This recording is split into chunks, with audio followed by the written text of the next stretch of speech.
Kocheki ina ejapi ina makha.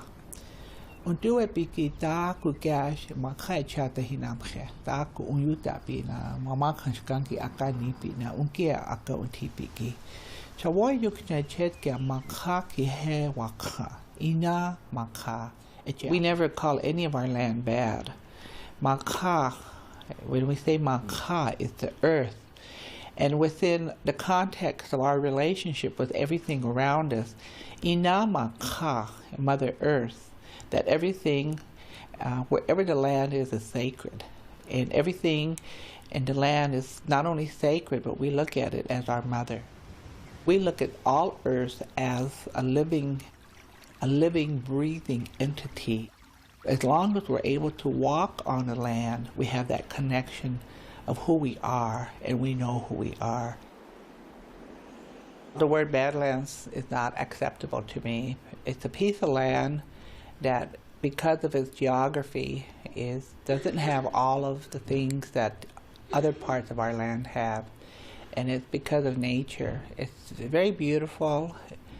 Out there in the Badlands, especially for many of us, we look at that as a very wonderful sacred place. It's a place for wildlife to live undisturbed. And again, the Badlands has its own history for us as a people. It's a place to go and just walk and sit and think, and it's a place that I like the way it is right now. It's undisturbed.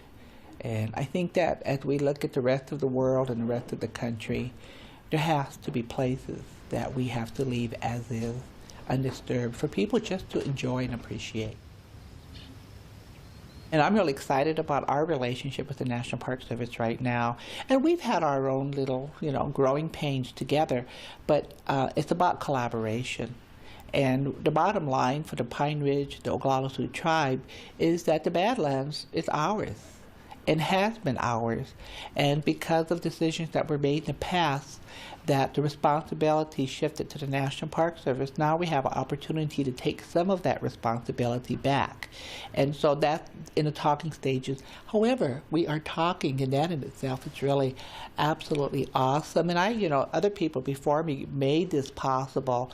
My job is to just keep it going, the dialogue, the collaboration, and bringing people together to create something good for everybody. And that's exciting. My name is Tony Kudra. I was born on January the 18th, 1916. Right here at this house, right here to my back, right here. It was a frame building lined with sod on the outside for warmth. My parents came here in June 1910. They come from Europe, Czechoslovakia, to New York, I suppose through the Ellis Island Sea, and from there they come to Milwaukee. They never stayed in New York, see. When he come here, he seen a notice in the paper about this area for homesteading, and that's how he come out here. In 1910, of course, I don't think we didn't have no horses or anything to do any agricultural work for like planting garden or anything. I don't think that they didn't do that, but after that, always managed to raise enough food to keep them for a year. Canada Basin in the late 20s and the beginning of the 30s, before the drought hit, it was productive. There's quite a few people living there. And they were all prosperous too. They had livestock, they had hogs, they had chicken.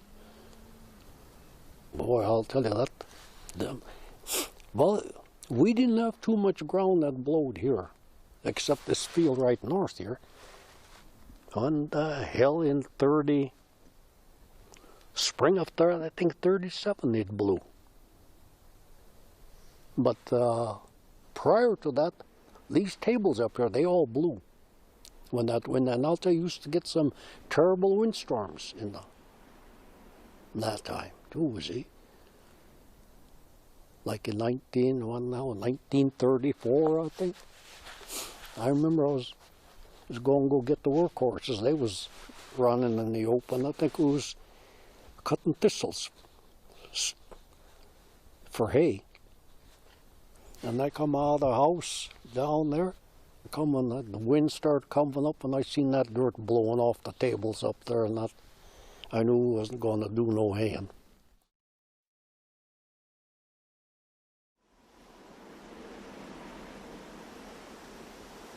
My name is Nella Cooney, and I'm Cooney Table Cafe. I've been here I lived on Cooney Table for 60 years, and I ran this cafe for 22 years. Indian tacos we sell the most of. That's our specialty. We don't advertise. We had visitors from every state in the United States and 26 countries. When they come here, they're expecting to see the Indians. We went to school at Red Cloud when we were kids, and they'd take us down there and leave us all year.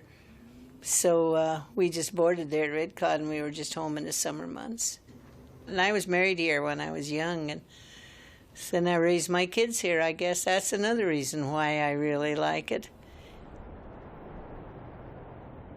Oh, the Badlands are simply gorgeous to me. Of course, I live here and I run cattle in the Badlands. People wonder how the cattle ever live in them, or how we ever survive living way out here, and what do we do for entertainment in the Badlands and all this kind of stuff. We find plenty to do.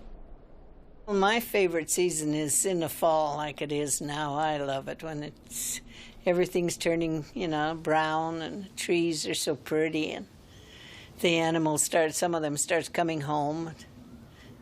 And then in the spring, it's always raining, so you get in the rainstorms, you have to stay in the house. And that's torture. I like living on Pine Ridge because I've always lived here. I haven't lived anywhere else. So, I guess I have when my husband was in the service, but we were anxious to get back to the reservation again. And now a lot of people leave, but they always come home, and that's us.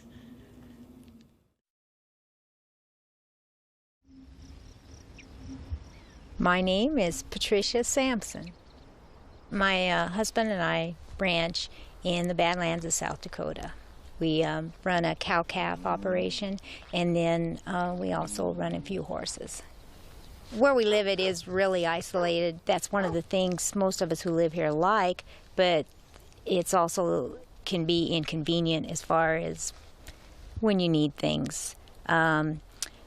We do rely on our neighbors, especially in ranching certain times of the year, on your roundups in the spring and the fall, and then you just trade help with each other. Originally, people came out here to homestead. The government provided a family with 160 acres. That was not real successful in this area because this area is not real conducive to farming due to the type of soil and lack of water. It is good grazing country, but it takes considerably more grassland, ranch land to provide a living than it does the amount of acres you need for farming to produce a crop. It takes 20 to 30 acres per cow in this area, depending on how many badlands are in your pasture. You have to really watch your numbers with the grasses, how the grasses are being grazed. You have to take care of the land, or the land can't take care of you. It's really important the park works with the neighbors as far as their resource program. In the past few years, there's been some species of plants that have first been found in the park that are real invasive if they get into your pasture grasses. Their endangered species programs conflict sometimes with the local rancher. They might consider the species they're protecting a pest. But I think it's real important that both the rancher and the ranger, the resource manager, work together to preserve the future of the area. My name is Greg Schrader. I'm the swift fox restoration coordinator here at Badlands National Park. The swift fox is a small mammal about the size of a house cat. It's smaller than a red fox, weighs about 4 to 5 pounds, and is light gray in color for the most part, with a black tipped tail. Swift fox were native to this area. Records from the early trappers show that there were actually quite a few taken in this area. There are several factors that probably led to the decline of swift fox on the Great Plains here. Primarily, they had to deal with agriculture.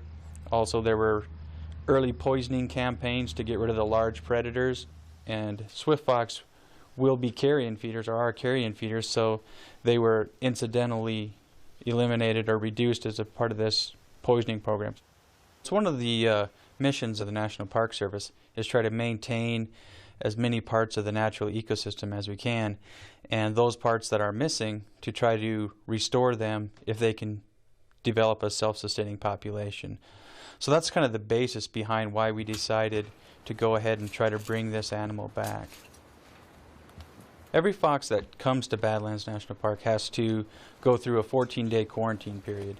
After those 14 days, we go in, trap the animals up, give them a general physical, weigh them, sex them, check the collar, make sure we have who we think we have in our hands, and check their teeth and general physical health before we place them in a kennel, and then from that kennel we'll then drive them out to their release site.